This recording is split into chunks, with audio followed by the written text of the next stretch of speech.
Hello. हाँ बच्चों, चलो आज अपन संज्ञा टॉपिक पढ़ते हैं।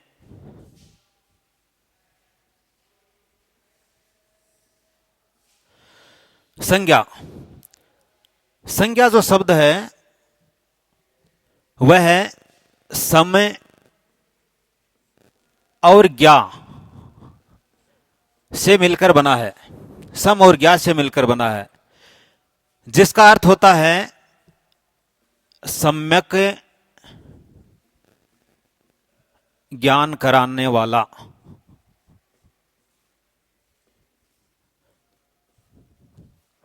संज्ञा जो शब्द है यह सम और ज्ञा दो शब्दों से मिलकर बना है, जिसका अर्थ होता है सम्यक ज्ञान कराने वाला या नाम।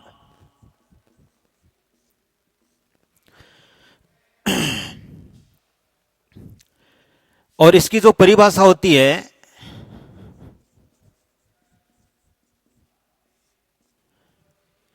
किसी व्यक्ति,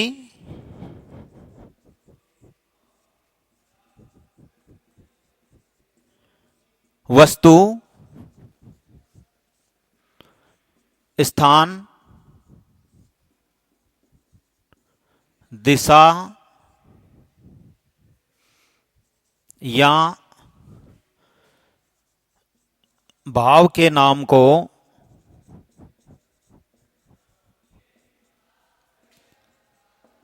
संज्ञा कहते हैं।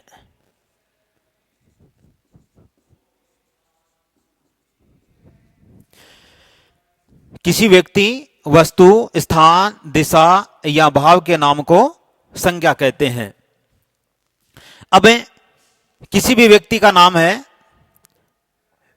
किसी भी व्यक्ति का नाम है, वस्तु का नाम है, स्थान का नाम है, दिशा का नाम है या दशा है या फिर भाव है, तो इसको हम संज्ञा कहते हैं। संज्ञा जो ये अपने जैसे छोटी जो कक्षाएं हैं उन कक्षाओं के आधार पर ये तीन प्रकार की होती है। संज्ञा तीन प्रकार की होती है।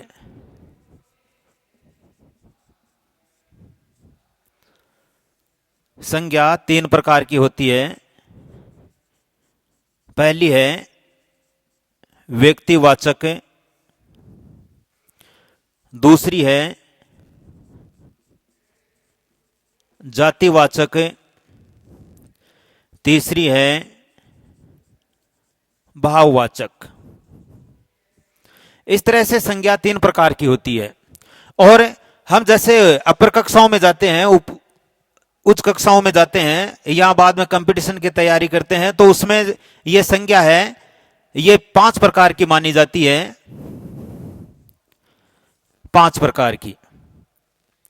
क्योंकि अब अपनी जो स्कूलिंग शिक्षा है इसमें क्या है, छोटी कक्षाओं में क्या है कि व्यक्तिवाचक, जातिवाचक, भाववाचक होती है। और फिर अपर कक्षाओं में या कंपटीशन की तैयारी करते हैं तो उसमें ये संज्ञा है ये पांच प्रकार की होती है। अब वो जो दो अन्य जो प्रकार हैं या भेद हैं ये दोनों इसमें समाहित हैं। अपन क्या कर लेते हैं, इसमें समाहित कर लेते हैं। पहला तो है समूहवाचक और दूसरा है द्रव्यवाचक। तो इस तरह से संज्ञा अपनी स्कूलिंग शिक्षा है उसके लिए तो क्या है, तीन प्रकार की होती है।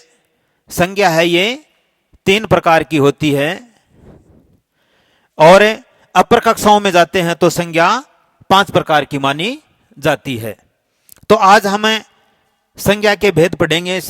सबसे पहले हम व्यक्तिवाचक के बारे में पढ़ेंगे और हमें तीन प्रकार की ही संज्ञा पढ़नी है, ठीक है ना। इसलिए हमें सबसे पहले पढ़ते हैं व्यक्तिवाचक संज्ञा।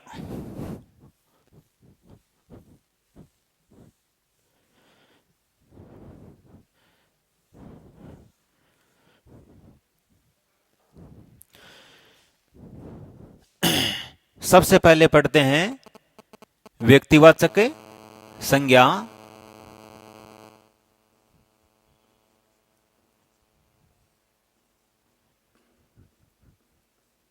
व्यक्तिवाचक संज्ञा। अब संज्ञा है, इसमें जैसे अपन ने उदाहरण है, अपन उदाहरण लेते हैं, जैसे किसी का नाम है तो जैसे राहुल है,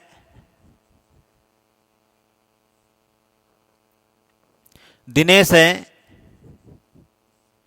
राहुल है, दिनेश है। या बाद में किसी स्थान का नाम है, जैसे जयपुर है, या बाद में किसी गांव का नाम है, जैसे राजपुर है। तो इस तरह से ये संज्ञा शब्द हैं। किसी भी व्यक्ति का नाम है, स्थान का नाम है, या बाद में दिशा है, जैसे उत्तर है, पूर्व है, या बाद में दशा है, जैसे बुढ़ापा है, या बाद में गुण से संबंधित है, जैसे सुंदरता है। तो ये सब संज्ञा शब्द हैं। अब ये संज्ञा शब्द हैं तो इनको अपन तीन भागों में बांटते हैं। संज्ञा है वो तीन प्रकार की होती है। सबसे पहले पढ़ते हैं हम व्यक्तिवाचक संज्ञा। अब व्यक्तिवाचक संज्ञा पढ़ते हैं तो इसमें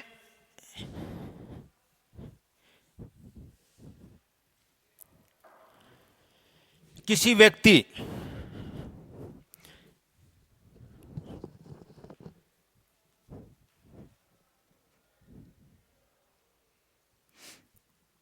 व्यक्तिवाचक संज्ञा है, इसकी जो परिभाषा बनती है वह है किसी व्यक्ति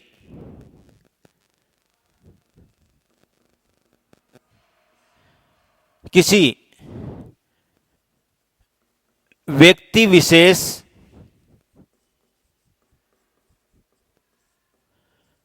वस्तु विशेष या स्थान विशेष का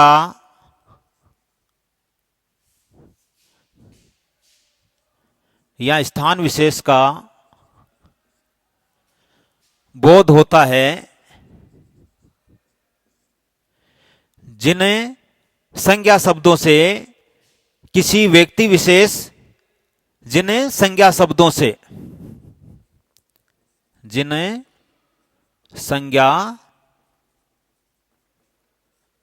से किसी व्यक्ति विशेष वस्तु विशेष या स्थान विशेष का बोध होता है, उसे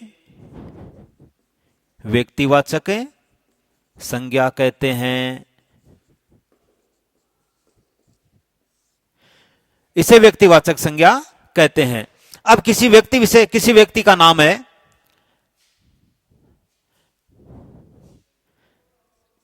अब किसी व्यक्ति का नाम है तो जैसे रमेश है, दिनेश, अंकित,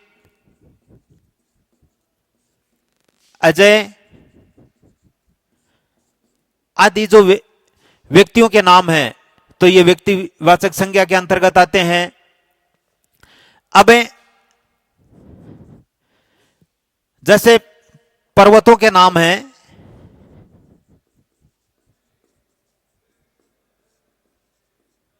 व्यक्तियों के नाम। अब दूसरा है जैसे पर्वतों के नाम हैं तो इसमें क्या है, जैसे हिमालय है, हिमालय पर्वत है, अरावली है, विंध्याचल है, या फिर सतपुड़ा है। तो ये व्यक्तिवाचक संज्ञा के अंतर्गत आते हैं। जैसे नदियों के नाम हैं,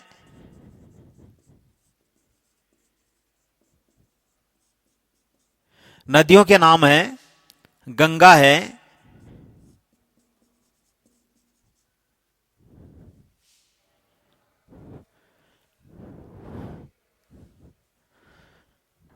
गंगा है,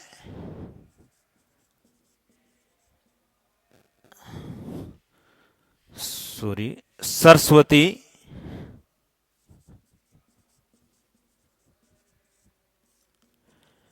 यमुना,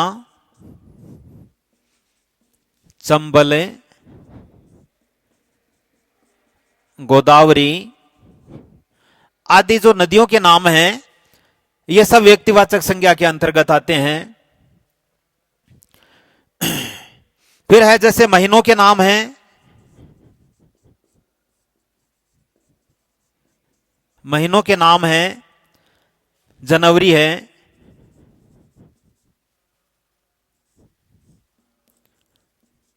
फरवरी, ये सब 12 महीनों के नाम होते हैं। ये सब व्यक्तिवाचक संज्ञा के अंतर्गत आते हैं। सप्ताह के नाम हैं,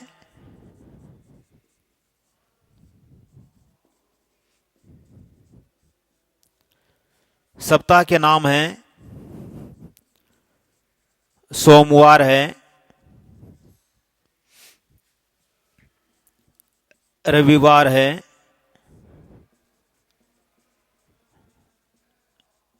मंगलवार है। ये सब ये सब जो सप्ताह के नाम है, ये भी व्यक्तिवाचक संज्ञा के अंतर्गत आते हैं। इस तरह से व्यक्तिवाचक संज्ञा है, इसमें किसी व्यक्ति, वस्तु या स्थान विशेष का ही बोध होता है। जो संज्ञा शब्द किसी व्यक्ति, वस्तु या स्थान विशेष का ही बोध कराते हैं, उनको हम क्या कहते हैं? व्यक्तिवाचक संज्ञा कहते हैं। उनको हम कहते हैं व्यक्तिवाचक संज्ञा। अब दूसरा जो टॉपिक है वह है अपना जातिवाचक संज्ञा। अब हम दूसरा टॉपिक पढ़ेंगे, जातिवाचक संज्ञा।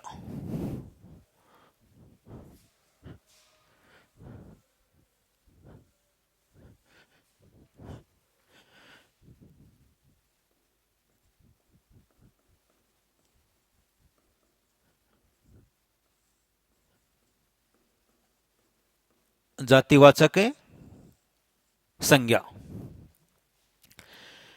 जातिवाचक संज्ञा है, इसमें जिन शब्दों से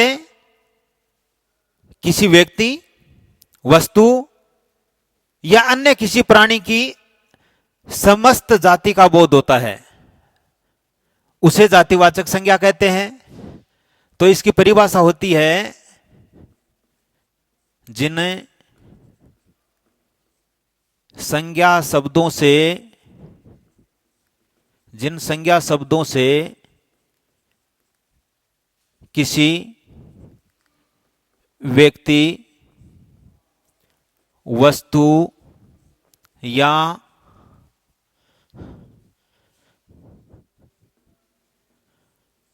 प्राणी मात्र की समस्त जाति का बोध होता है, उसे जातिवाचक संज्ञा कहते हैं।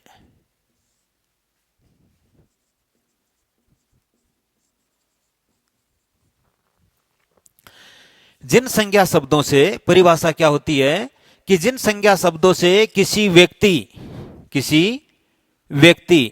वस्तु या प्राणी मात्र की समस्त जाति का बोध होता है। जिन संज्ञा शब्दों से किसी व्यक्ति, वस्तु या प्राणी मात्र की समस्त जाति का बोध होता है, उसे जातिवाचक संज्ञा कहते हैं। जैसे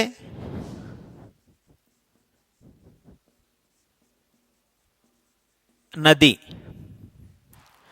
नदी शब्द है, यह समस्त नदियों का बोध कराती है। पर्वत,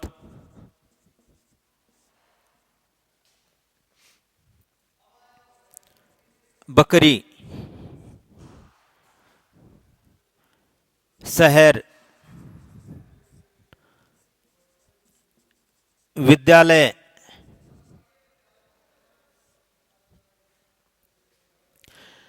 तो इनके बारे में अपन चर्चा करते हैं, पढ़ते हैं, थोड़ा विस्तार से पढ़ते हैं कि जिन संज्ञा शब्दों से किसी व्यक्ति, वस्तु या प्राणी मात्र की समस्त जाति का बोध होता है उसे जातिवाचक संज्ञा कहते हैं। उसे जातिवाचक संज्ञा कहते हैं। जैसे नदी, पर्वत, बकरी, शहर, विद्यालय। अब नदी जो शब्द है यह समस्त नदियों की जाति का बोध करा रही है। समस्त नदियों, समस्त नदियों का बोध करा रही है। पर्वत जो शब्द है यह किसी व्यक्ति या किसी विशेष पर्वत का नाम का बोध न करा करके समस्त पर्वतों का बोध करा रहा है, इसलिए इसमें भी व्यक्तिवाचक संज्ञा, जातिवाचक संज्ञा है। तीसरा है जैसे बकरी जो शब्द है, शहर है, विद्यालय है। इस प्रकार से जातिवाचक जो संज्ञा है उसमें प्राणी मात्र का बोध होता है। अब जातिवाचक जो संज्ञा है उसके अंतर्गत ही हमें अन्य, जैसे मैंने आपको बताया था कि जो उच्च कक्षाएं हैं, अपर कक्षाएं हैं, उसमें अपन क्या करते हैं कि जो संज्ञा है इसके 5 प्रकार मानते हैं या 5 भेद मानते हैं। तो पहला तो जैसे व्यक्तिवाचक है, दूसरा है जातिवाचक, तीसरा है भाववाचक। इस प्रकार से अपन 3, जो स्कूलिंग शिक्षा उसमें अपन 3 मानते हैं, लेकिन क्या है कि अपर जो कक्षाएं हैं या प्रतियोगी जो परीक्षाएं उसमें क्या होता है कि ये 5 प्रकार की मान जाती है, और उसमें जातिवाचक जो संज्ञा है इसमें ही हमें समूहवाचक संज्ञा मानते हैं। समूहवाचक संज्ञा या फिर द्रव्यवाचक संज्ञा। तो अब हमें इनके बारे में चर्चा करते हैं। जो जातिवाचक संज्ञा है उस जातिवाचक संज्ञा की परिभाषा बनती है जिन संज्ञा शब्दों से किसी व्यक्ति, वस्तु या प्राणी मात्र की समस्त जाति का बोध होता है उसे जातिवाचक संज्ञा कहते हैं। जैसे इसके उदाहरण है नदी है, पर्वत है, बकरी है, शहर है, विद्यालय। अब इसके अंतर्गत ही हमें अन्य जातिवाचक जो संज्ञा है उसके अंतर्गत ही हमें समूहवाचक संज्ञा और द्रव्यवाचक संज्ञा मानते हैं। तो अब हम सबसे पहले चर्चा करते हैं समूहवाचक, या इसको हम समूहवाचक या समुदायवाचक भी बोलते हैं। तो समूहवाचक यानी जो संज्ञा शब्द किसी समूह का बोध कराते हैं तो उनको समूहवाचक संज्ञा कहते हैं। जैसे सेना है, भीड़ है,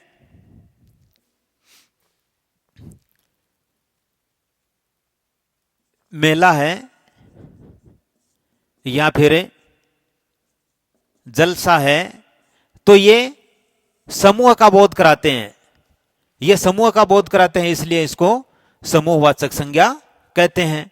अगला जो है यह है द्रव्यवाचक। अब जिन संज्ञा शब्दों से किसी द्रव्य या पदार्थ का बोध होता है तो उनको द्रव्यवाचक संज्ञा कहते हैं। जैसे सोना,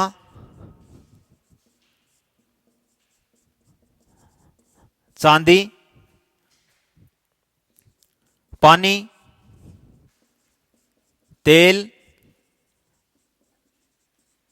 आदि जो शब्द हैं इनसे द्रव्य का बोध होता है, इसलिए इनको द्रव्यवाचक संज्ञा कहते हैं। हालांकि ये दोनों जो समूहवाचक और द्रव्यवाचक जो संज्ञा है ये अपने जातिवाचक संज्ञा के अंतर्गत आती है। इसलिए हमें कक्षाओं में बच्चे हैं उन बच्चों को व्यक्तिवाचक, जातिवाचक और भाववाचक ये 3 संज्ञा पढ़ाते हैं। अब अपना अगला जो टॉपिक है यह है भाववाचक संज्ञा। भाववाचक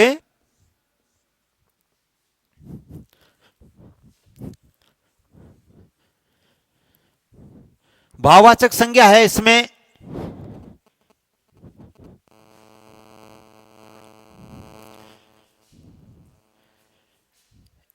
किसी वस्तु का गुण,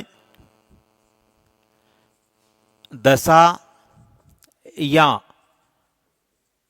भाव का बोध होता है। किसी वस्तु का, जिन संज्ञा शब्दों से किसी वस्तु के गुण, दशा या भाव का बोध होता है, उसको भाववाचक संज्ञा कहते हैं। बोध होता है उसे भाववाचक संज्ञा कहते हैं। भाववाचक संज्ञा कहते हैं। जैसे सुंदरता,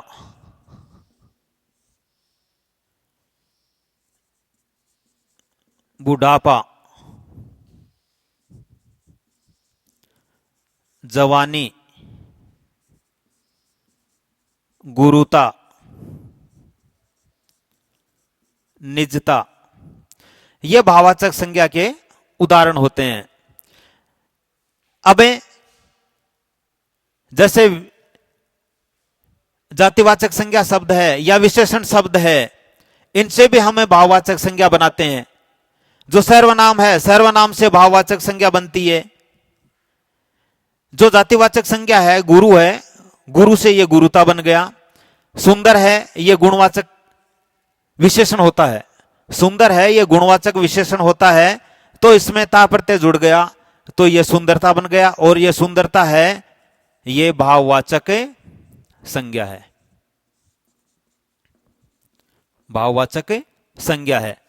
बूढ़ा है, ये विशेषण शब्द है और इसमें आपा प्रत्यय लग गया, तो ये बुढ़ापा हो गया, ये भाववाचक संज्ञा के अंतर्गत आ गया। जवान है, इससे जवानी जो शब्द बना है, ये भाववाचक संज्ञा का बोध करा रहा है। गुरु है, इसमें गुरुता, तो ये भाववाचक संज्ञा का बोध करा रहा है। निज है, इसमें निजता, तो ये भाववाचक संज्ञा का बोध करा रहा है।